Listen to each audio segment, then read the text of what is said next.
Hey guys, this is Aaron coming at you with a video about technicians converting to flat rate, what it's all about. So, this is little Mike.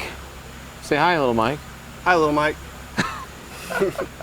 Like one of the happiest guys we know. He's growing his beard, really trying to become a stud here so he can attract the ladies. And I don't know why you're laughing. It was so serious before when we practiced this, but we're over here in his bay. He works at a Eurofix, started out as a GS, and he's converted to flat rate how many months ago? A year ago. No. Oh, so we have hit a year. So yep. he converted to flat rate just at a year ago. So I wanted to ask him a few questions. I'm gonna step out of the way because this guy, if you have been to one of our events, you probably got to see him a couple events back. He got up on stage and talked and blew everybody away. So this guy is very comfortable in front of a crowd.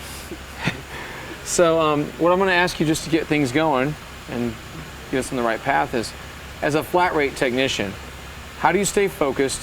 What tells you what to do next? And I see you can get a ticket sitting here. I see you've got Mitchell open, and you come on over here. Show him his toolbox. So he's got Mitchell here, and that's just the software we use. Maybe you use another one. That's what we're currently on. We provide the laptop, and you just have that screen tied to the laptop? Mm-hmm. Yep. Cool. So we provide him with this, and then we use ThinkPads for everything. Then he's got over here, obviously, what do you got? Oh, you got Pro Demand open right now. Yep. So whether it's All Data, Identifix, Pro Demand, whatever it is that has something a little bit better, he's going to use it. And then he's got his ticket here, and then he's also got some stuff, AutoLogic, maybe on a different ticket. Mm-hmm. But why don't you just walk, and something else I need to point out, I just thought this was cool.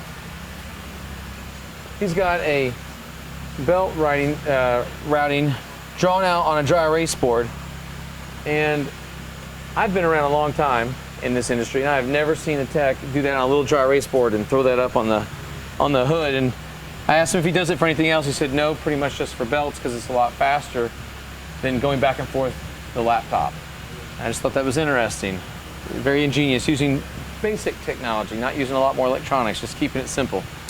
So, walk him through, as a flat rate tech, how you inspect the car, how you carry the magnet back and forth, or the keys back and forth to get the car, how you move your magnet. And I'm gonna get out of the way, let you guys just shoot it. You're gonna talk directly to Matt. All right. All right. Cool. All right, Matt, go ahead. Well, I would have to say it has a lot to do with what the day looks like. And so for me, I'll start my day off by going and looking at the schedule. So I can scroll through and see which cars that I have to look at for today and which cars are scheduled to come in, so I can kind of get an idea for what my day is going to look like. And depending on if it's more of a inspection day, you know, as where there's cars coming in that have a bunch of issues that you got to figure out, rather than a day that's just filled with repair, those 2 days look a little differently. But for me, it's just trying to find a sweet spot between having a car that I have an inspection to do on and then having a car that I have repairs to do on. So generally I'll try and knock out the inspections in the first half of the day, or as soon as possible. Whenever I get it, I'll try and knock it out so that the customer can get the ticket back and know what's wrong with their car so that they can sell it.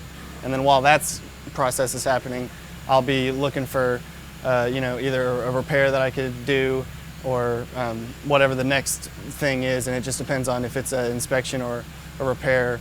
Will determine, you know, where I go from there, and all that information is given to me through my software in Mitchell, so I can go and see the status of cars. I can go and see what my car, all of my cars, and see where they're at in the process.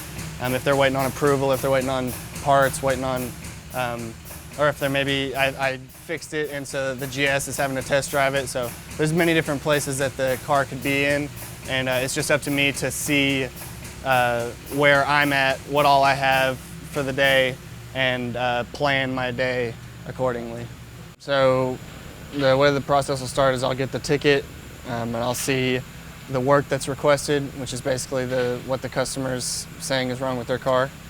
I'll read that and then try and come up with a first step, or sometimes you can come up with an answer pretty fast, or at least a direction to go in to start the repair process. I'll then, once I come up with what my first step or my repair will be, I'll write it on the ticket, which will be right here, and I write the name, year, make, model of the car, my name, and then fill out what I recommend as far as a repair or a first step. I'll then take the ticket after I've put everything into our system and the quotes and the parts and everything that I'm recommending into the system. Then I give this ticket to the service advisor up front, and they will then call the customer to advise the service that was recommended by me to the customer. The customer will then either approve or deny the work, and then when I get the ticket back, it'll look like this. So if it's highlighted, it was approved by the customer, and then I'm good to go ahead and start on that work. So the way I then know maybe to start on it now or start on it later, or where I'm at, is I can look at where my parts are. I can see they're coming from north side on Tuesday, so I can kind of plan, maybe it's going to take a little longer to do one part of the job, so I can go ahead and start on that. One thing is good to point out is that we sold a bunch of repairs on this car, but we also sold misfire diag, so possibly more repairs. So what I'll do first is do the misfire diag and quote what the car needs before starting on all these repairs, so that the customer can get a full grasp of what's going to fix their car before I start ripping into it, because you never know, it might just be that $1 more of the cost is going to make them get rid of the car. So yeah, once I get the work done, I get all those parts put on there and get all my stuff squared away and make sure that I don't have anything leaking coolant, because I'm doing a coolant repair, and make sure nothing's leaking oil.